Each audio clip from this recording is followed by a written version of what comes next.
Este último Discover Update de Google ha tenido un impacto tremendo, pero no solo en cómo acostumbramos a ver Discover en el móvil. Esto afecta a todo el entorno de búsqueda de Google. Comparten señales, infraestructura y lógica algorítmica. Por eso lo que pasa en Discover suele anticipar o reflejar ajustes en el buscador normal. Sitios que parecían sólidos han perdido visibilidad. Era cuestión de tiempo que Google tenía que adaptarse y organizar un poco las cosas. Suele pasar cuando se abusan de muchas tácticas y porque el buscador redefine ciertas búsquedas, como verás más adelante. No es un simple ajuste de ranking. Han cambiado algunos factores de cómo Google clasifica sitios y esto afecta a la visibilidad en el LLM.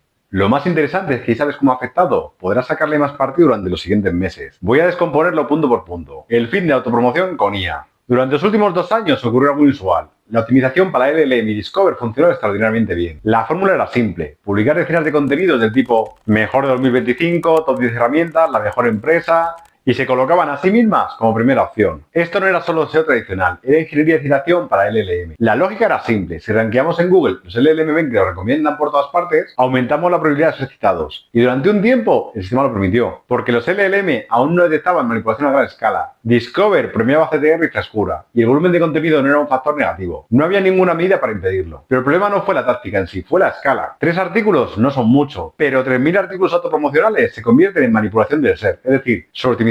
Una señal clara de penalización. Por eso, cuando uno de estos trucos se masifica, deja de ser oportunidad y se convierte en señal. Para Google fue un problema estratégico de spam. Y tenemos que pensar que si algo funciona ahora, si es sostenible a largo plazo, o merece la pena el riesgo. Una vez que se supo que las LLM tenían en cuenta estas citaciones y para Google era un factor positivo, no solo por publicar contenido, sino por también tener más URLs donde tener tráfico, muchísimas empresas empezaron a publicar miles de contenidos para sacarle partido. Cuando algo se masifica así, deja de ser oportunidad y se convierte en una señal, incluso un riesgo. Un error estratégico es confundir el funciona ahora con si es sostenible a largo plazo. Muchos han impulsado así su negocio, pero el riesgo que tienen estas tácticas es que seguramente no vuelvan a recuperar el tráfico que tenían antes. Aquí tenemos que valorar si esa rentabilidad temporal merece la pena el riesgo. El segundo factor, el mayor peso a las búsquedas locales. El Discover Update es mucho más que evitar un abuso para ser citado por la IA. Es una reconfiguración de cómo se reparte la visibilidad. Google ha dejado claro que prioriza el contenido del país del usuario, la relevancia geográfica e incluso señales cercanas al código postal. Antes Discover era principalmente un feed por intereses. Ahora es un híbrido entre intereses y contexto geográfico fuerte. Eso implica varias cosas importantes. Una empresa local que intentaba posicionar en muchas provincias alrededor y no tenía ninguna sede física, probablemente habrá perdido tráfico. Es decir, el contenido nacional genérico pierde ventaja. Los medios regionales pueden ganar protagonismo, como si por ejemplo tienes el perfil de Google Maps o una dirección puesta para esa localidad. Y esto no se limita a Discover. Cuando Google empieza a ponderar más la proximidad y coherencia territorial, se puede trasladar gradualmente al orgánico. Se favorecen sitios con identidad local clara, proyectos con consistencia geográfica, medios especializados por región, y se debilitan sitios amplios sin identidad territorial definida. Modelos basados en tráfico masivo nacional genérico, es decir, sitios que publiquen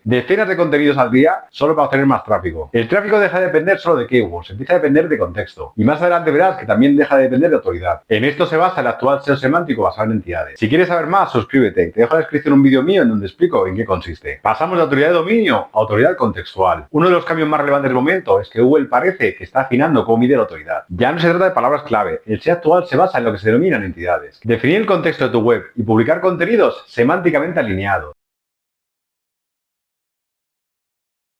Durante años, un dominio con fuerte perfil de enlaces podía expandirse con relativa facilidad a nuevas verticales. Bastaba con tener suficiente autoridad general para competir incluso en temas fuera de su núcleo editorial. Esto permitió que muchos sitios publicaran en áreas donde no tenían expertise real, es decir, se expandieran agresivamente a nichos comerciales, aprovechando su autoridad para rankear rápido. El ejemplo de los periódicos es ilustrativo. Medios con enorme autoridad histórica que permitían artículos patrocinados en donde rankeaban términos como mejor robot aspirador o mejores casinos. El enfoque actual apunta a algo distinto. Google intenta evaluar expertise tema por tema. Eso implica que ya no basta con que el dominio sea fuerte, se analiza la coherencia histórica de esa temática, la profundidad real del conocimiento en esa vertical, la consistencia editorial acumulada, con lo cual un medio puede tener autoridad en política y economía, pero eso no le convierte automáticamente en referente en casinos online. Esto no quiere decir que autoridad de dominio no sirva para nada, o los enlaces entrantes. Digamos que ha cambiado la estrategia para hacerlos, y introduce una jerarquía más sofisticada que sin eso no sirven de nada. Autoridad contextual significa autoridad global. Es decir, puede ganar a sitios con mayor autoridad con menos enlaces. Se quita el peso al clickbait orientado solo a TTR. Durante años, muchos modelos optimizaron exclusivamente para maximizar el click. El objetivo no era resolver la intención del usuario, atraerlo al artículo. El flujo era simple: un título emocional o llamativo, una entrada intrigante, un contenido superficial y monetización con anuncios o afiliación ligera. Mientras el usuario hiciera clic, el sistema interpretaba engagement. Discover durante un tiempo priorizó muchísimo esa señal, pero aquí entra el punto crítico, la intención de búsqueda. Es el objetivo real que el usuario quiere cumplir cuando realiza esa búsqueda dentro de tu sitio. Completar la búsqueda significa que el usuario logra avanzar en lo que pretendía hacer y reducir incertidumbre, tomar decisión o entender un concepto con claridad. Cuando eso ocurre, la búsqueda pierde urgencia y no tiene que volver atrás. Lo que se denomina power thinking es muy negativo para el SEO. Ahora el sistema intenta ponderar si el contenido es útil, coherente y consistencia, con la promesa implícita en el título. Contenidos que directamente ponen la solución al principio, el primer párrafo en un texto destacado. Luego es decisión del lector si quiere continuar leyendo. Pero pon la respuesta lo más arriba posible y lo más claro posible. Porque a fin de cuentas el objetivo de una búsqueda de Google es completar la búsqueda. Hace años el tiempo en página era un factor importante, pero ahora no, al contrario. Tenemos más inmediatez con las redes sociales, con TikTok o Instagram. Tenemos que responder a la pregunta de forma visible y clara. Siguiente punto. Los backlinks ya no son suficientes. Como hemos dicho anteriormente, un dominio fuerte podía rankear en casi cualquier cosa. Si tenía un buen perfil de enlaces, autoridad histórica, métricas sólidas. Pero lo que estamos viendo ahora es un cambio de ponderación. Google está intentando evaluar la autoridad por vertical, no solo por dominio global. Esto significa que ya no vas a contener muchos enlaces. La coherencia histórica en el tema, profundidad real del contenido y continuidad editorial. Señales consistentes de expertise. Un medio con autoridad de noticias no debería rankear automáticamente en cirugía estética o casinos. Y ahí es donde el parasite SEO empieza a perder visibilidad. Es decir, publicar un artículo en un medio, aprovechar la autoridad para obtener tráfico o visitas a enlaces de afiliados. Los enlaces siguen siendo muy importantes, pero ahora mismo más que nunca es cuando la relevancia de un enlace es mucho más importante que la autoridad por sí sola. Para quien trabaja hoy en día la implicación es clara. ¿Se acaba el SEO? No, el SEO es cíclico. Teóricamente el SEO ha muerto varias veces. La historia del SEO siempre ha seguido el mismo patrón. Aparece un truco que se extiende, todos los SEO lo explotan. Y finalmente el algoritmo reacciona. Google iba tomando medidas. Las primeras fueron para sitios que publicaban mucho contenido de golpe. Directamente a las pocas semanas eran desindexados por completo. Antes publicar 100 contenidos igual costaba 1.500 euros por lo bajo. Con la IA generativa ese coste era prácticamente cero. Con lo cual era un paso normal que tenía que seguir, porque si no el entorno de búsqueda iba a complicarse tremendamente. Cualquier persona podía hacerlo y no había ni que mencionar lo que se llegó a usar. Todo esto funcionó porque el sistema aún no había cerrado la grieta. El Discover Update y la regulación de autoridad temática no son improvisaciones. Son ajustes de equilibrio, que se veía a largo plazo que iban a tomar algo así. Un buen SEO hoy en día piensa a largo plazo, y ese tipo de atajos no merecen la pena, porque tienen muchos riesgos, sobre todo cuando tratas con clientes. Los LLM no sustituyen al SEO tradicional. Al contrario, premian el que se hace bien y se apoyan con él. Y lo mismo, Google, que intenta reforzar la autoridad semántica real, arquitectura sólida, contenido profundo, señales claras de identidad, consistencia editorial y un perfil de enlaces relevante. Ya no se trata de optimizar páginas aisladas, de publicar mucho contenido y ganando todos los enlaces que podamos. Se trata de construir sistemas coherentes, una marca, y los proyectos que entienden estos puntos y siguen estas reglas, no solo no van a verse perjudicados, sino van a ser recompensados. Con lo cual, no estamos en el final del SEO. Si te ha gustado este contenido, suscríbete.